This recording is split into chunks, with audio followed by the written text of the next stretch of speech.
And good morning, everybody. My name is Matt Kalinsky, and today we have the brand new show titled People You Should Know.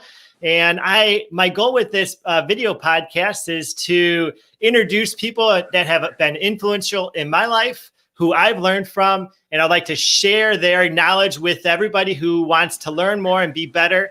One of the goals, as many of you know, is that I published my book, Work, Passion, Life Balance. And I love talking with people with a lot of passion in life, with specific ideas of how they could be better in themselves, make themselves better, make others better.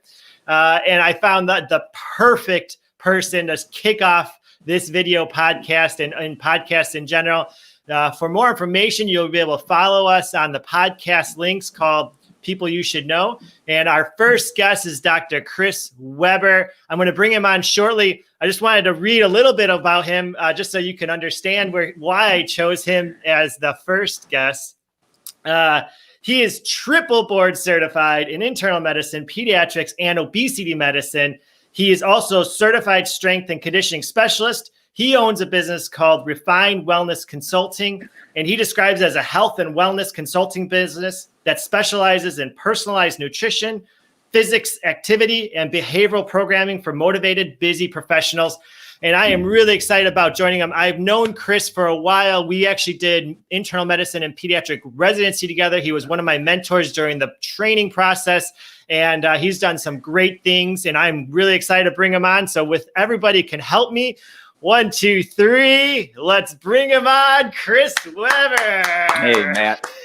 Thanks for having me. I appreciate it. Yeah, I think we're coming up on probably close to 10 years ago. Man. That we've known each other. So I think this is great what you're doing, and I feel honored to be on the show here. So absolutely. Well, you are the first guest, and I'm really excited about having you. Tell everybody who's watching and who's following, tell us about yourself and why we're going to talk a little bit about exercise, but tell people why they should listen to you and why they should know you. Sure. Because I said so. No. So a little bit about me. I grew up in the Milwaukee area, did my medical school and residency there. First job out of training was in a federally qualified health center. So working in an underserved area, worked with people with HIV, which is kind of a unique situation.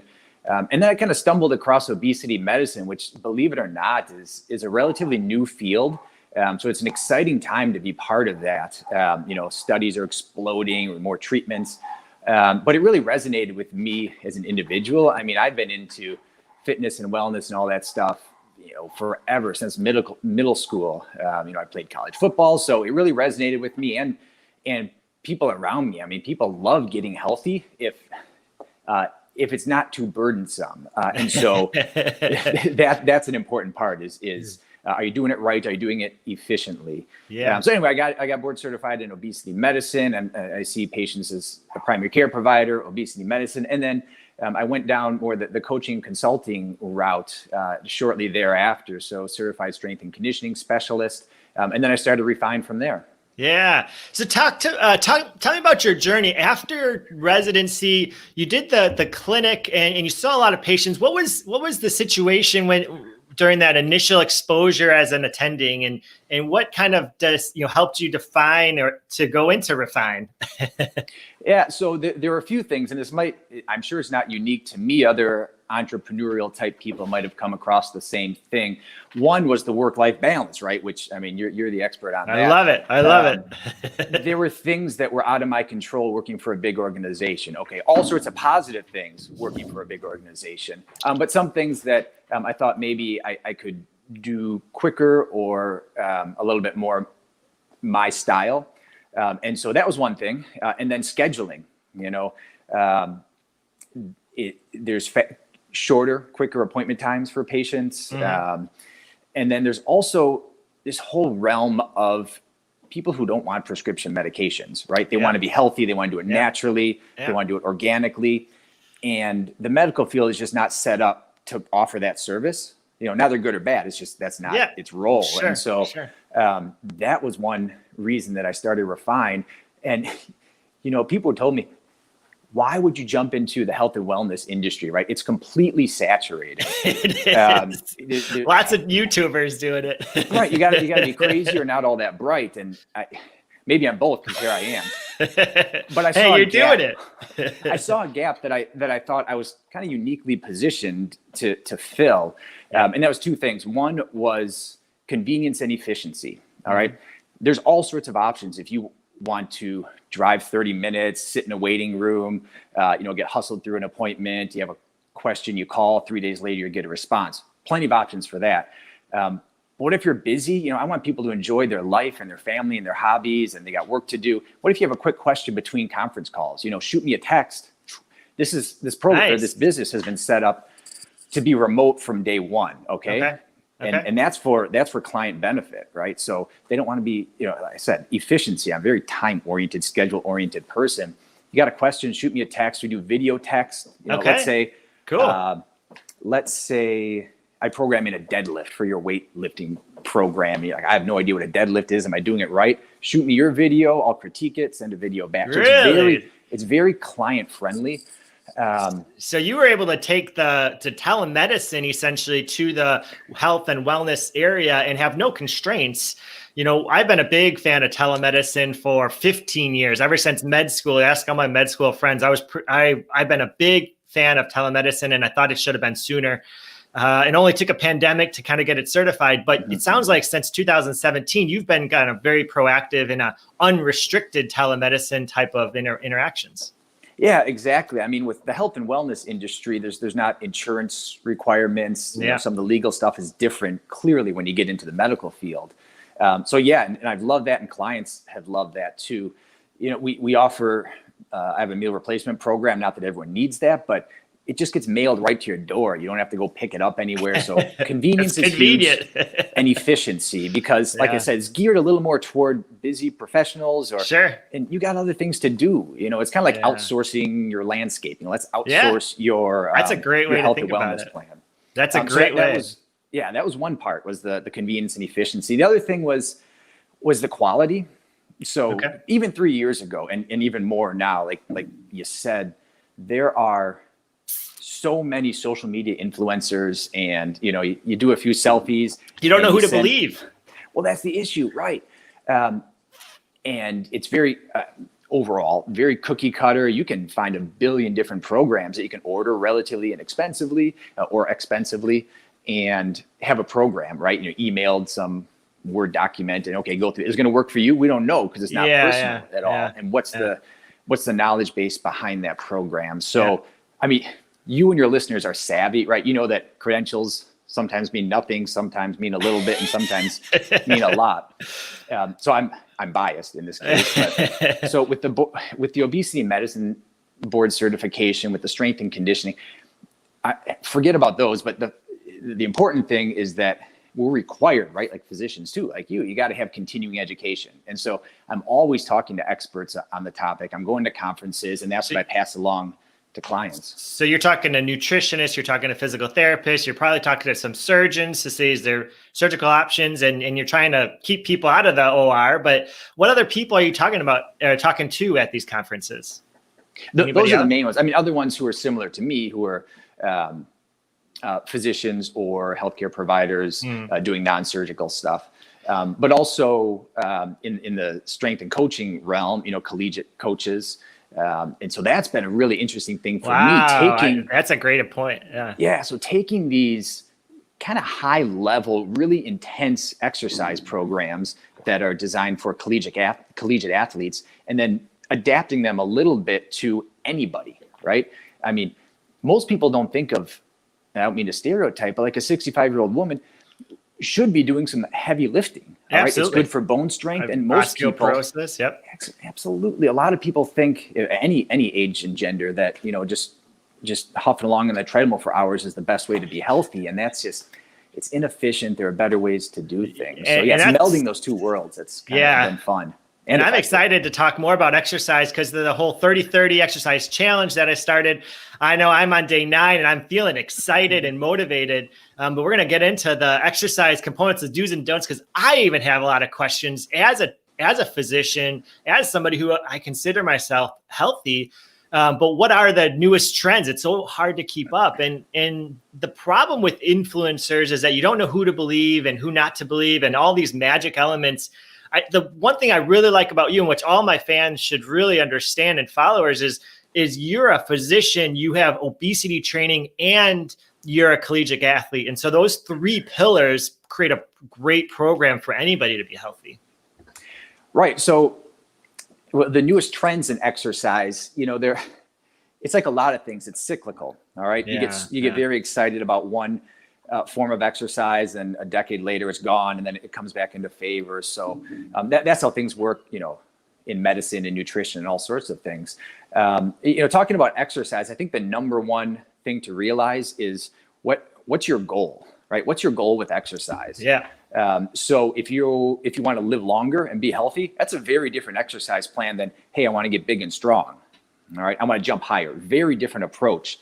And then I already said number one. Number two is you got to pair it with nutrition. All right. I think people almost across the board overemphasize and expect too much out of exercise. There's all sorts of You mean things it doesn't work overnight? Dude, you're not working hard enough if you're not better the next morning. If you can crawl out of bed, you didn't work hard enough. Well, right. And so this blows everyone's mind, and no one believes me. People scowl at me, but the average person doing an average amount of exercise doesn't lose weight sustainably. You'd never believe that looking at the internet or magazine covers, right? But statistically, it's that's really what just happens. those skinny, fit people that are like, I did 10 minutes of abs a day. Look what I can do. Yeah. What are you starting with? What's the rest of your life look like? Yeah. So it's a complicated business too. I mean, complicated situation, weight and health, and so many variables. Yeah. So one of the things that I noticed, especially going into the most recent year, months in 2020, with the pandemic, everything changed from a personal standpoint. People had more time on their hands. One of the things that I've experienced in conversations with people is that they didn't like who they were once the busyness stopped. And part of that was that they never really had a relationship with themselves. One of the things I talk about a lot about is work is where you're selflessly giving yourself without much in return, maybe a paycheck, but you can work on family relationships. You can work on things that you're selfless. Life is about mutually beneficial relationships. Who are you giving and taking from in your life that's mutually beneficial? But passion is about what sustains you, what gives you energy. And when you look in the mirror, what makes you happy? So it's kind of that selfish relationship. And I think what happened over the past several years, maybe even decades, is people felt that selfishness is a bad term. And so that you should always be, selfless. You should always give of yourself and never think about yourself. But when we came into the pandemic and 14 million people were unemployed or more, one of the things that happened was that people had time now. People were at home. They weren't commuting. They weren't working on their office. And so now they had time to realize, I don't know if I like myself. And that goes into hobbies, but also into exercise and what they saw in the mirror. And so one of the passions that you mentioned before in our discussion was that you're passionate about exercise. So how does the pandemic affected your life personally in terms of going deeper into exercise or going wider in terms of teaching others? Any changes over the past 6 months? So personally, one of the best things I did for my work-life balance was to get exercise equipment at home. I mean, I was telling you. I was going to say, it looks like a personal gym in your house. LA Fitness, It's my hobby and my business, so it helps. But, I haven't exercised in a gym since probably, before I met you. So it's been a long time. And that has been fantastic for me personally and for a lot of people I work with, because I walk downstairs. Now, true, not everyone has a setup like this, but you don't need a setup like this. This is a lot of bells and whistles. But the travel time is not there, and it's not time away from my family. So I really enjoy it. Now, there definitely are people who have to go to the gym, right? They'll never use that exercise bike coat rack in their basement if they don't get out and go to the gym. So, so for me personally, not a lot has changed in the last couple of months because of this. But for well, it's no different than if you loved to paint and you were a painter and you had your art supplies in your basement and you went down and painted. Making time for your passion is all about where do you prioritize your time, your money, your interests. What are you reading about? And so passion to me is if you were, like I mentioned, a painter, you'd have painting supplies. If you're a gardener, you'd have like the best shovel because you're a gardener, that you want the best tools. And it sounds like, if I'm not wrong, exercise is one of those kind of things that you just love reading about. You love listening to audiobooks about, you love creating, you love experiencing and creating and enhancing the current status quo. Well, no, you're absolutely right. And for all sorts of reasons, which I think are good reasons. Of course, I'm very biased, but exercise is great for mood. Okay. It's more potent than antidepressant medications. All right. Doesn't kick in quite as quickly, but it's great for mood. It's great for sleep. It's great for self-confidence. Something else, a lot of your listeners might know about this or feel similarly. People have challenges in their lives, but a lot of people don't really have very significant challenge. Life is fairly comfortable, food's there, you go to work, you come home, kids maybe cause a little trouble, boss gets on your case. So not major challenges. So it's hard to aspire to be better when you're not challenging yourself. So for me, exercise is that challenge. It's kind of a manufactured challenge. But everyone can think of their own inspirational movie. Rocky comes to my mind. Heck yeah, I love Rocky. Right. There was, you don't have Apollo Creed swinging at you. You don't have, defensive linemen who are, 2 feet taller than you coming after you. So exercising kind of creates that challenge. And when you come out after, 30, 60 minutes of exercising and you've accomplished something, you've lifted more weight or you've struggled and you're sweating it feels like you succeeded. And the rest of the day, you'll do fine if you can get through that workout, right? So that's one reason I'm passionate about it. I agree with that. We're not working with our hands. I mean, a lot of people are working with their hands. A lot of people are building houses. There's houses going up, next to our office here. You can accomplish something at the end of the day. For a lot of people, we don't have that gratification of accomplishing something. We're a lot more sedentary. We're sitting at desks. We're doing emails, which is totally not, gratifying in any case. So I think that, to your point, if we were more active as a culture at baseline, I don't know, if exercise would be as important as it is today, where majority, 90% more, are just sedentary and they're not accomplishing much. And so I love where you drew the correlation between like accomplishing something every day. Simple things can really make a difference in your life. Yeah. And going off what you said there with society and sedentary behavior, you are absolutely right. I mean, you look at these places where people live disproportionately to 100. Nobody's going to the gym. There's no offices. No, but they're constant low level, steady state exercise. They're gardening, they're walking.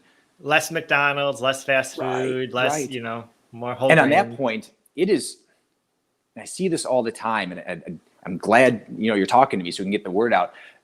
It is almost impossible to out-exercise a bad diet. That sounds common sense. It's impossible to out-exercise. Okay, all right. And it's even hard to out-exercise a halfway decent diet, right? Okay.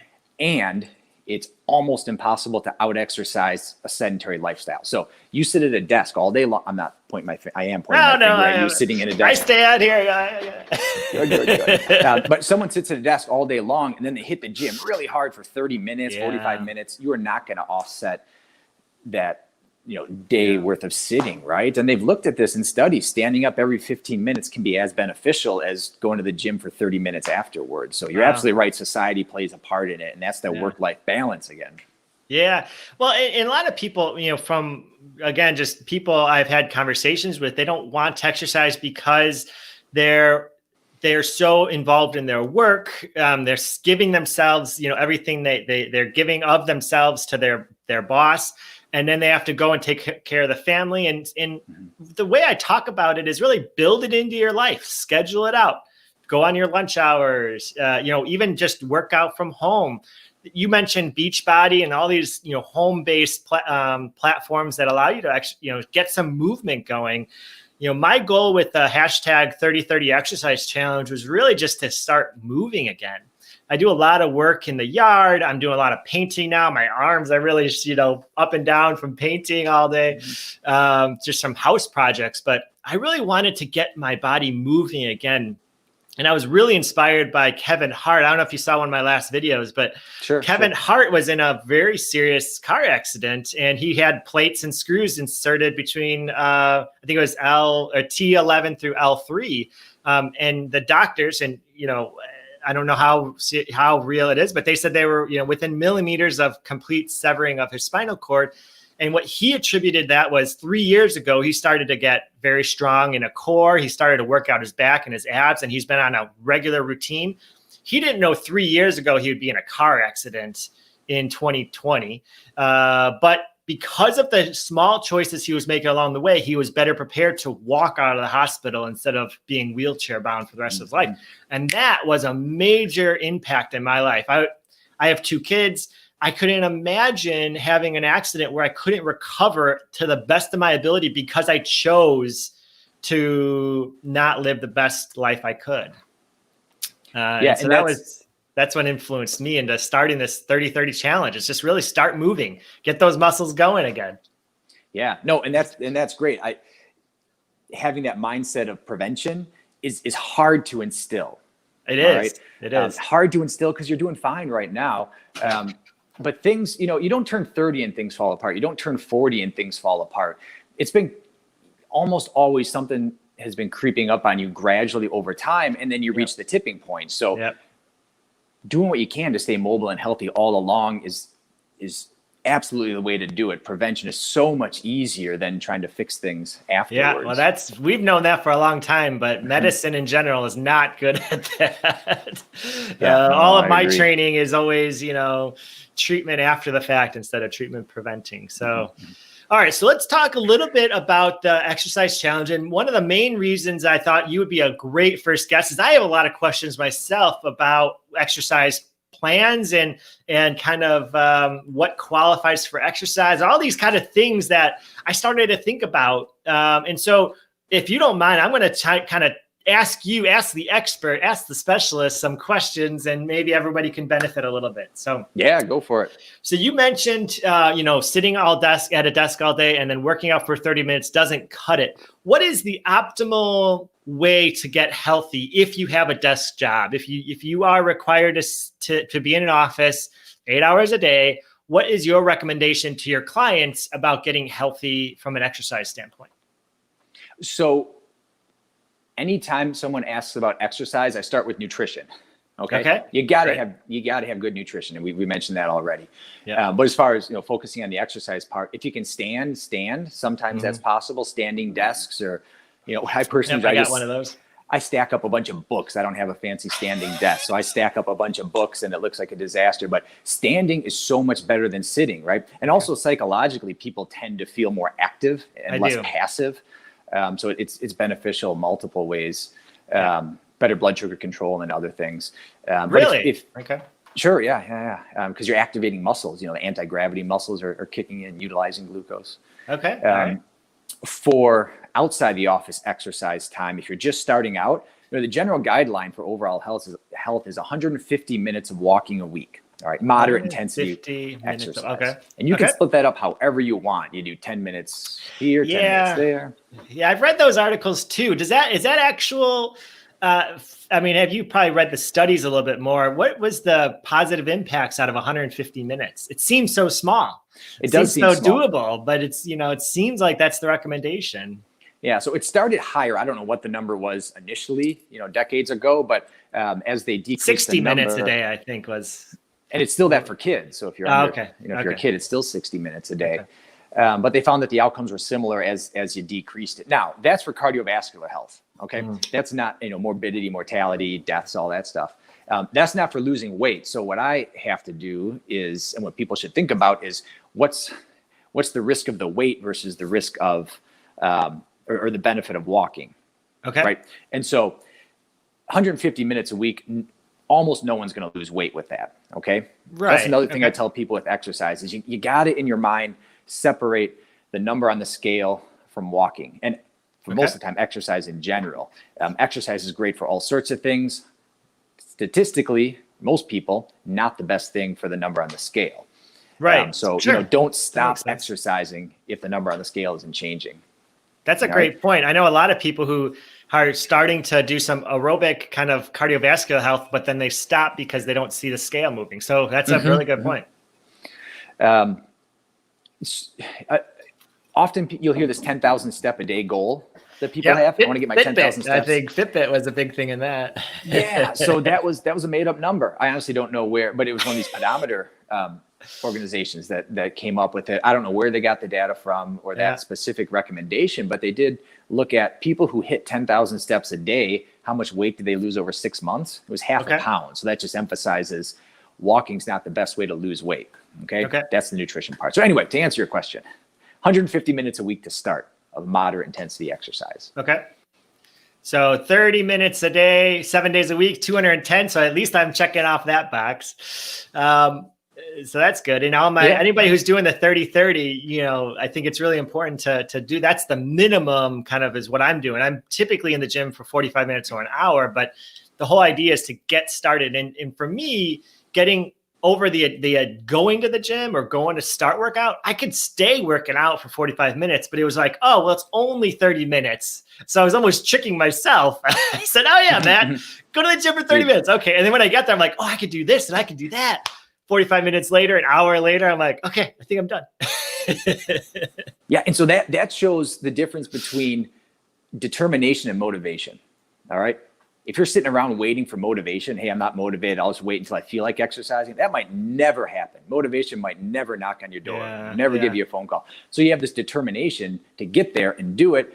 Motivation often follows that once you start feeling better and, you know, getting the hang of it. So, you know, that's great. So the second question I have is in Tampa anyway, it is hot. In summer in general throughout the country, it's pretty hot, except for Milwaukee. It's like 50 degrees there. A little chilly, crazy cold. But in general, it's as opposed to your short sleeved coat. Don't pan down, please.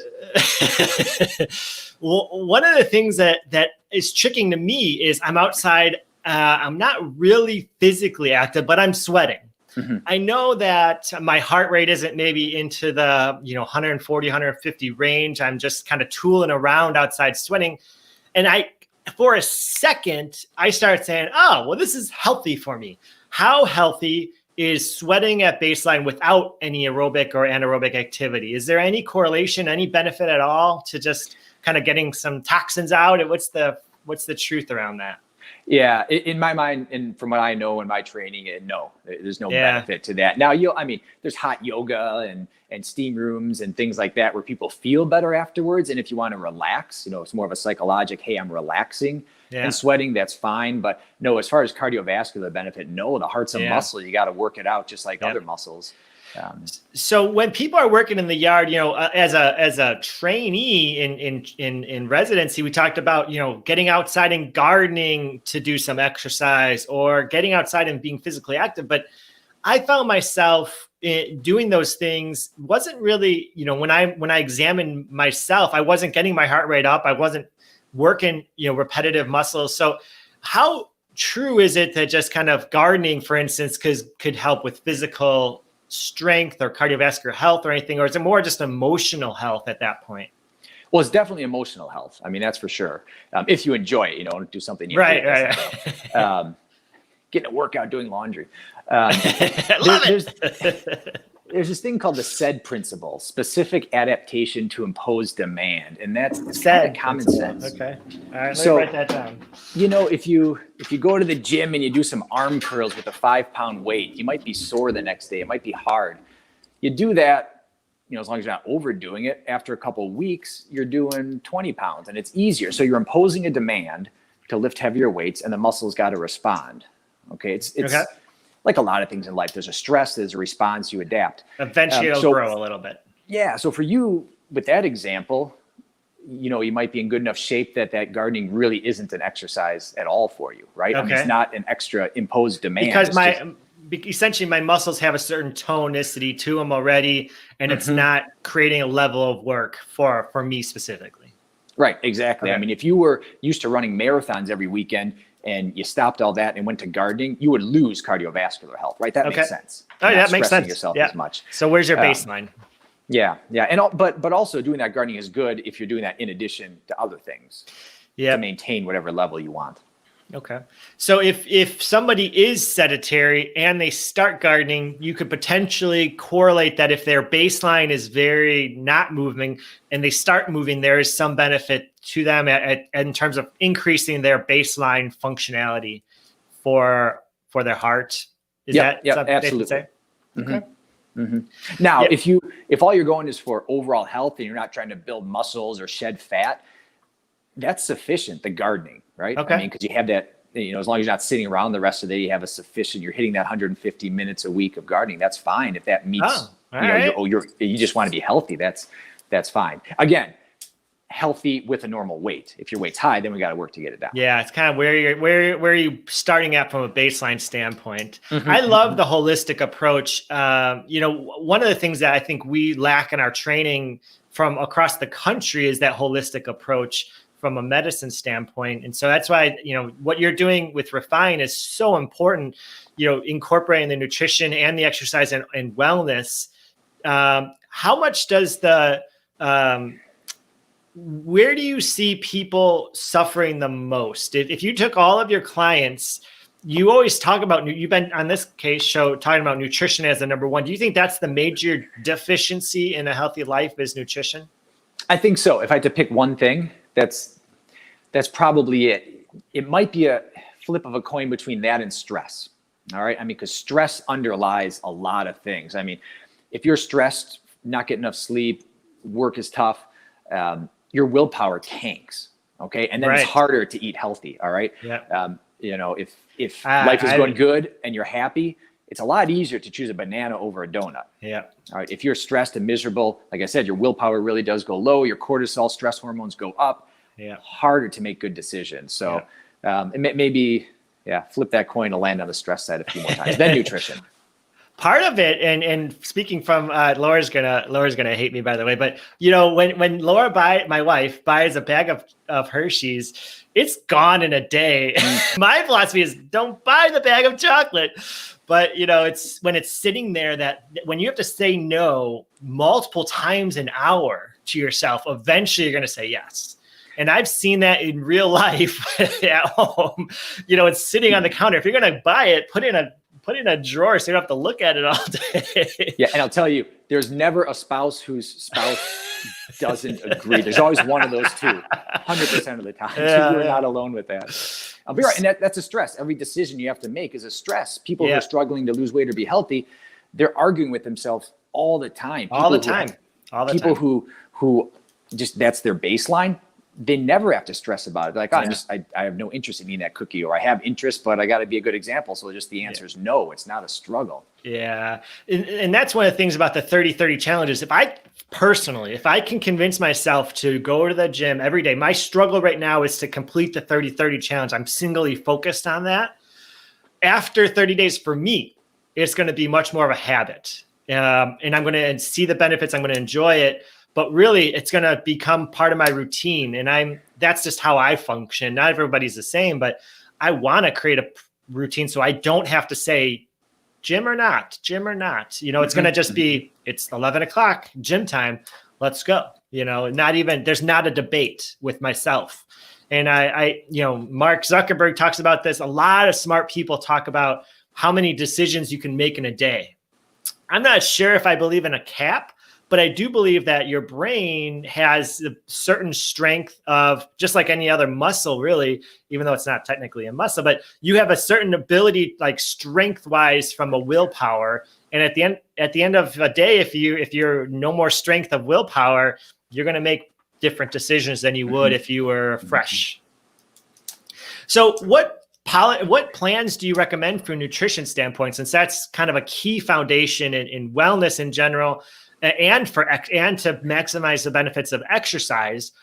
Do you do the pyramid thing? Do you do the proportion thing? What is your guidance to your clients about nutrition? Yeah, so there's some foundational stuff that we do. It's personalized to the individual, of course. I don't give a strict plan like, hey, you got to eat an avocado at 8 a.m. and you have to eat chia seeds at 12. That doesn't work. All right. Someone who's real type A and a rule follower, it might work for a couple months. And then once they're off, they're out. So anyway, I don't do that. I don't prescribe. It's more consulting. We go back and forth and see your preferences. Of course, if we're working together, we got to make changes because what you're doing isn't getting you where you want to be. Yeah. I start with, so always go over macronutrients. Yeah. Protein. Do you do blood work for your clients to get assessment of their macro and micronutrients? I don't. No, I don't. Yeah. So the three most important, well, so in general, tracking is incredibly important. Okay. You got to know where you are. If you're flying down the freeway without a speedometer, you don't know if you're speeding or not, right? Even if you know what the speed limit is. Even if you're comparing yourself to other cars, you might be speeding. That's a problem. Right. Exactly. And so we got to see where you are. So you have to track, hey, I don't eat that much. Oh, I'm okay. I eat less than my spouse. None of that. I mean, I care, but none of that really matters for getting us where we want to be. So I do have a calorie goal for people. Counting calories is fraught with problems, but I have it just as a soft target. And then the macronutrients that I care about, carbohydrates, well, just carbohydrates and protein, really. Okay. Yeah. You got to get enough protein if you want to improve your body composition. Fiber is always overlooked. So I have a fiber goal. That's a subset of carbohydrates that has only positive effects for most people. Okay. So calories is a soft goal. The macronutrients I'm a little more strict on. Timing is important. So I often recommend intermittent fasting or daily time restricted feeding. Yep. And then if you can be successful with getting rid of fat with nutrition alone. So those things we can focus on. If you're doing an exercise program, which I always recommend, you got to pair the nutrition and the exercise. Okay. So I'm really a fan of this nutrient cycling. Okay. If you have a caloric deficit, I haven't heard about this before. Go ahead. Oh, this is great. If you have a caloric deficit for a long time, that's what you have to do to get rid of fat. Let's say your body needs 2,000 calories a day. You give it 1,500 a day. Mm-hmm. You'll lose some fat. But over time, your hunger hormones start creeping up. Your metabolism slows down. And that's when people start reverting or yo-yo dieting. Plateau. Yeah. Exactly. Right. And so this nutrient cycling is an attempt to blunt those negative changes. So what you do is you give your body fuel when it needs it. Okay. So there's all sorts of different ways to do that. A common way is if you're doing 4 weightlifting sessions a week, around the exercise time, you do a lot more carbohydrates. Okay. A lot more carbohydrates, you get plenty of protein, and then you kind of trickle the rest of the nutrition out the rest of the day. And then other days, the other 3 days a week, either you're doing some sort of cardiovascular work or recovery or off day altogether, then you have a caloric deficit. All right, so you eat more on the resistance training days, less or fast on the non-resistance training days. And the overall week should be, if you're trying to increase muscle, decrease fat, is a caloric deficit over the week averaged out. Sure. All right. And then but on the days where you need them, where you need the nutrients, you kind of stack them on those days. And when you don't need them, you kind of back off a little bit. Right. Yeah. And this comes more from the strength training world. So not something that they do in the medical world very often. Okay. I mean, the intermittent fasting, that's gaining momentum in the medical realm, but the nutrient cycling, not quite as much yet. Yeah. Common practice. So I'm a big fan of that if you're doing intense enough exercise. Yeah. David Asprey turned me on to intermittent fasting, and some of my friends also were doing it. I love it. In general, my brain feels sharper in many ways and my body feels healthier. And for me, it's essentially like a 16-hour kind of gap. So I try not to eat until noon, no creamer in my coffee and I do little things, but when I do it, I do feel good. Surprisingly, I was always a big breakfast eater, but when you change up, as your body change, and I think for me, it was a body changing. I'm 36. I'm super old, but as my body changed, I needed to adjust my own nutritional habits, and I think that's something that gets left behind. People turn 40, 50, 60, and they still act like they're 30. You could drink and you could do all those things and you just recover so much faster. And I think part of it is just kind of a change in mindset as well. How much emotional support in terms of education do you give certain age groups? Is there any difference in terms of your clients? No, I mean, the standard is once a week we check in. So, and this is, via text and email. So I have some foundational education that I think everyone should have. Yeah. And then I pick and choose topics based on the individual's challenges. So every week I'm sending some sort of education with optional homework to implement. You can't just read it and say, okay, I read it, whatever, I know that. And a lot of so, and then I like to have some feedback from them. Hey, did you try that? Did it work? It's got to be incorporated. So, I deliberately don't give you a packet full of a stack of stuff. It's just overwhelming at first. You're not going to incorporate it. So I give you the plan at first after we talk, and then trickle the education as we go along to make it last and make you be able to incorporate it. Yeah. Well, like every good entrepreneur, it sounds like you have KPIs or key performance indicators on every client that you work with, and your goal is to check in to see, okay, how are they doing? If your goal is weight loss, are you losing the weight? If your goal is muscle gain, are you gaining the muscle? And so you're kind of doing a weekly cadence in terms of checking in. So it's very entrepreneur of you to do that.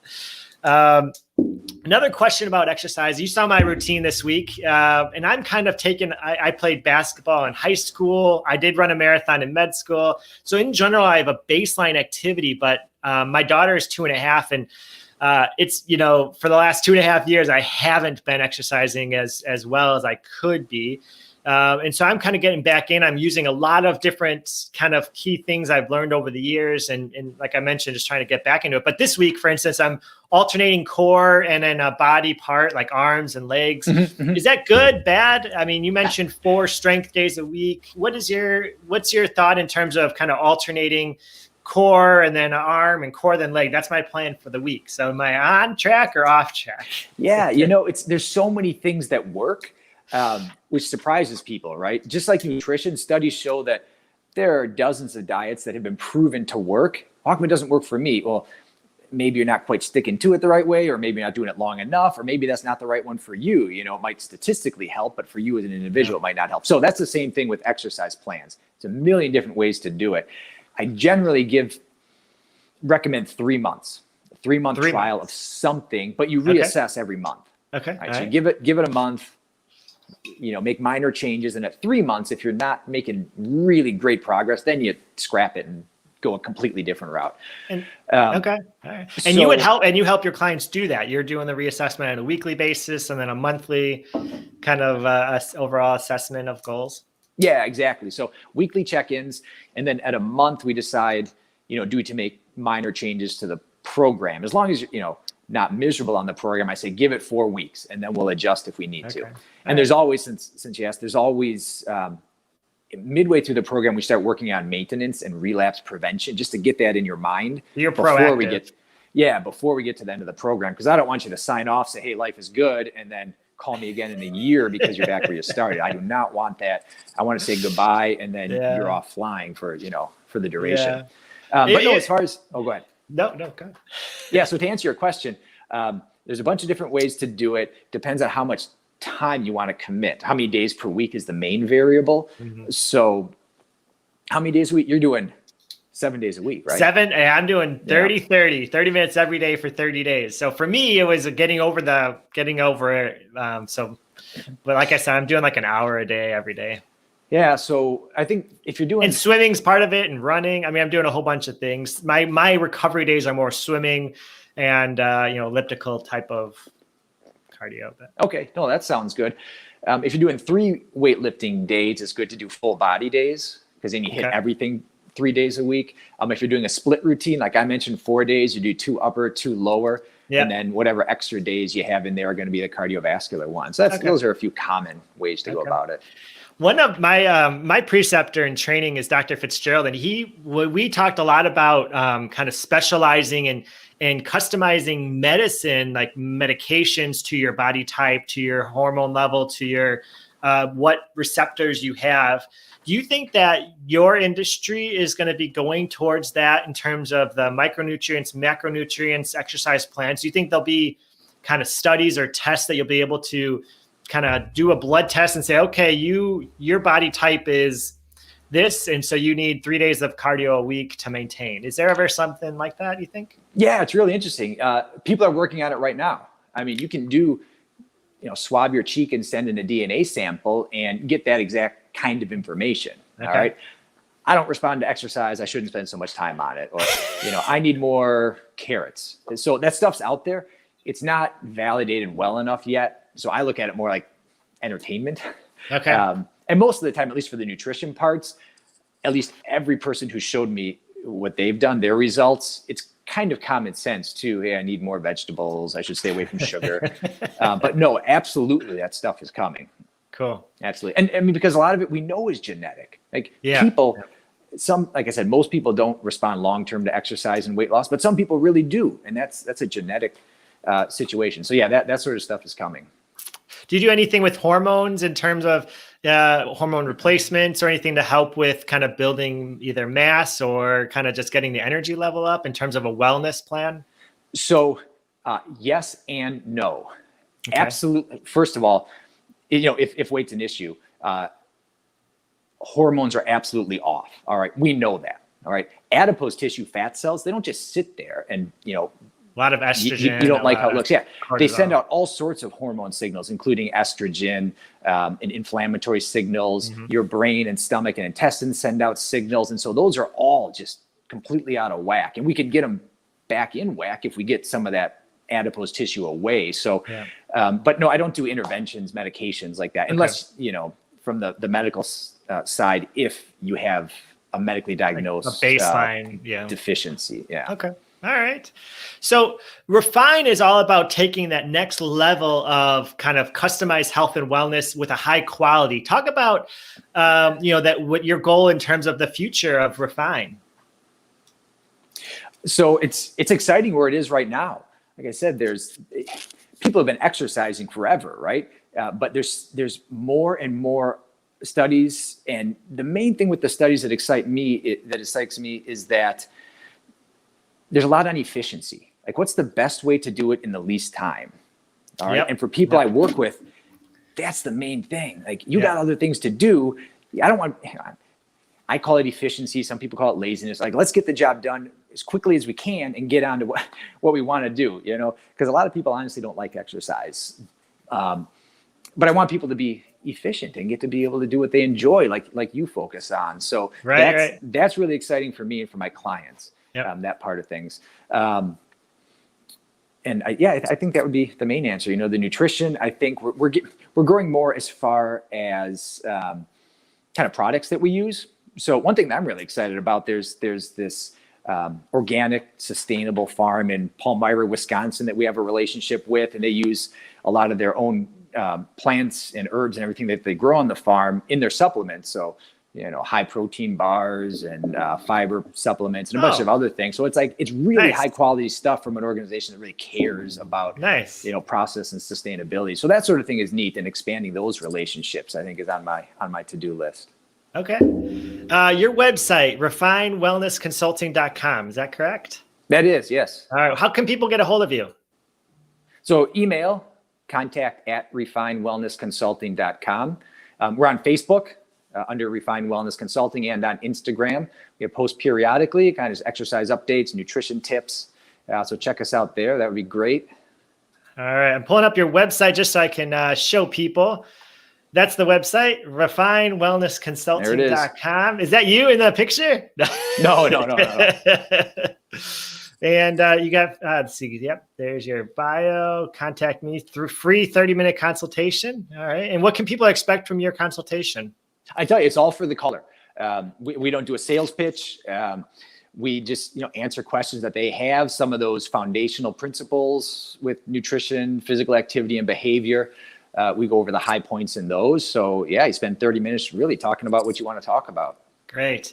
And in general, any last words for people as we're about to end up the show? Anything else that you'd like to last minute tidbits or advice? Yeah, definitely. I think people should get on board with this 30-30 challenge. I mean, you're 9 days in, so they can do 21 days. No, they start from scratch. But no, I think it's great what you're doing, getting people on board. These challenges are a fantastic way just to get that habit started and going. People are going to enjoy it, and they're going to be healthier because of it. Great. Well, Dr. Chris Weber, thank you so much for being part of this show. It's been an honor and a pleasure, and thank you for answering my questions about exercise. I hope everything continues to go well with Refine Wellness Consulting. And for everyone who's listening, Dr. Chris Weber is definitely somebody you should know. We'll talk to you guys later. Thank you. Thanks so much, Matt. All right. Bye.